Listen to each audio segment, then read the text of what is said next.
ಅತ್ತಿಗೆ ಹೇಳಿ ಗೀತಾ. ನಿಮಗೆ ನನ್ನ ಜೊತೆ ಆಫೀಸಿಗೆ ಬರಬೇಕು ಅಂತ ತುಂಬ ಆಸೆ ಇತ್ತಲ್ವ, ನಾಳೆ ನನ್ನ ಜೊತೆ ಬರ್ತೀರಾ? ನನಗೆ ಯಾಕೆ ಗೀತಾ ಆಫೀಸಿಗೆ ಬರೋ ಆಸೆ? ನನಗೆ ಆಸೆ ಏನೂ ಇಲ್ಲಪ್ಪ. ಬೆಳಿಗ್ಗೆ ನೀವೇ ಹೇಳಿದ್ರಿ ನಾನು ಆಫೀಸಿಗೆ ಬರ್ತೀನಿ ಅಂತ. ನಾನು ಹೇಳಿದ್ದು ರಾಣಿ ಮನೆಗೆ ಹೋಗೋಣ ಅಂತ, ಆಫೀಸಿಗಲ್ಲ.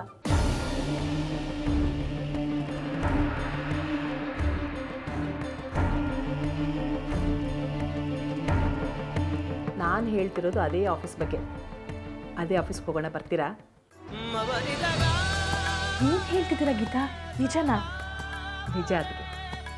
ನಾಳೆ ರಾಣಿ ಮನೆಯಲ್ಲಿ ಸುಮಂಗ್ಲಿ ಪೂಜೆ ಅಂತೆ. ನಾನು ನಿಮ್ಮನ್ನು ಕರ್ಕೊಂಡು ಬರ್ತೀನಿ ಅಂತ ಹೇಳಿದ್ದೀನಿ. ಹೋಗೋಣ ಅಲ್ವಾ? ಹೌದಾ? ಒಳ್ಳೆ ಕೆಲಸ ಮಾಡಿದ್ರಿ ಗೀತಾ. ಆ ಪೂಜೆನ ನಮ್ಮನೇಲೇ ಮಾಡಿಸ್ಬೇಕು ಅನ್ನೋ ಆಸೆ ನನಗೆ ತುಂಬ ಇತ್ತು. ಆದರೆ ಯಾಕೋ ಏನೋ ಆಗಲಿಲ್ಲ.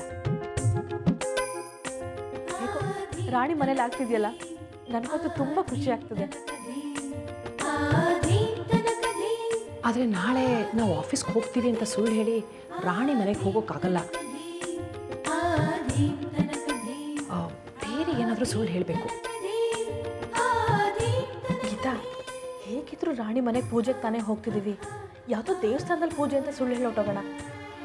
ಹಾಗೆ ಮಾಡೋಣ. ಆದರೆ ಶಿವಾನಿಗೆ ಒಂಚೂರು ಡೌಟ್ ಬರಬಾರ್ದು. ಹಾಗೆ ಮ್ಯಾನೇಜ್ ಮಾಡಬೇಕು. ಸರಿ ಗೀತಾ, ಆಯಿತು. ಬೇಗ ರೆಡಿ ಆಗಿರಿ, ಹೊರಡೋಣ ಬಿಡಿ. ಹಾಂ. ಯಾವ ಸೀರೆ ಉಟ್ಕೊಳ್ಳಿ ನಾಳೆ? ಅಂದರೆ ಇಷ್ಟು ದಿನ ಆಫೀಸ್ಗೆ ಹೋಗ್ತೀನಿ ಅಂತ ಸುಳ್ಳು ಹೇಳಿ ರಾಣಿ ಮನೆಗೆ ಹೋಗ್ತಿದ್ರಾ?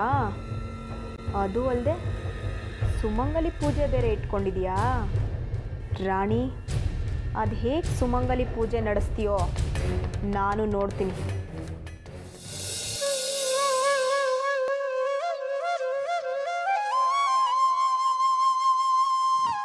ಅದಕ್ಕೆ ಇನ್ನೂ ರೆಡಿ ಆಗಿಲ್ವಾ? ಟೈಮ್ 6:30, ಅರ್ಧ ಗಂಟೆಲಿ ಅಲ್ಲಿರಬೇಕು. ಲೇಟ್ ಆದರೆ ರಾಣಿ ಅಲ್ಲಲ್ಲ ದೇವ್ರ ಪೂಜೆಗೆ ಲೇಟ್ ಆಗಿಬಿಡುತ್ತೆ. ಬೇಗ ಬಂದ್ಬಿಡಿ. ಬಂದೆ ಗೀತಾ, ಬಂದೆ. ನೋಡಿ, ಪೂಜೆ ಅಂದರೆ ಪ್ರತಿ ಸರಿ ಯಾವಾಗಲೂ ನಾನು ರೆಡಿ ಆಗ್ತಿದ್ದೆ. ಇವತ್ತು ನೀವು ರೆಡಿ ಆಗಿಬಿಟ್ಟಿದ್ದೀರಾ. ರೆಡಿ ಆಗಲೇಬೇಕು ಬಿಡಿ. ಎಷ್ಟೇ ಆದರೂ ನಾವು ಹೋಗ್ತಿರೋದು ರಾಣಿ ಮನೆಗಲ್ವಾ? ಲೇಟ್ ಆಗುತ್ತೆ, ಹೊರಡಲ್ವಾ? ಹಾಂ, ಬನ್ನಿ ಬನ್ನಿ.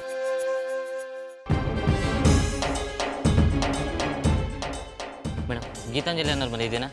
ಹೌದು. ಕೊರಿಯರ್ ಬಂದಿದೆ. ಯಾರ ಹೆಸರಿಗೆ? ಮಹಾಲಕ್ಷ್ಮಿ ಮತ್ತು ಗೀತಾಂಜಲಿ. ಇಷ್ಟು ಬೆಳಿಗ್ಗೆನಾ? ಮೇಡಮ್, ಹಾಗೆ ಒಂದು ಸೈನ್ ಹಾಕಿ.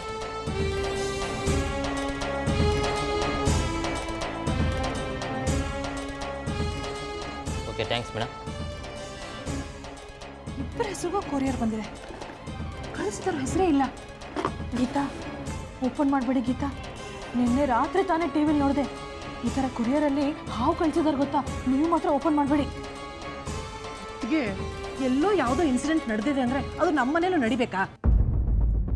ಓ, ಸುಮ್ಮನಿರಿ, ಓಪನ್ ಮಾಡ್ತೀನಿ. ಬೇಡ ಗೀತಾ, ಇವಾಗ ತಾನೇ ಹೇಳಿದ್ರಿ ತಾನೇ ಪೂಜೆಗೆ ಲೇಟ್ ಆಯ್ತು. ಸುಮ್ಮನಿರಿ ಅದಕ್ಕೆ. ಇದು ತಗೊಳ್ಳಿ ಗೀತಾ, ಇದು ತಗೊಳ್ಳಿ, ಹಿಡ್ಕೊಳ್ಳಿ.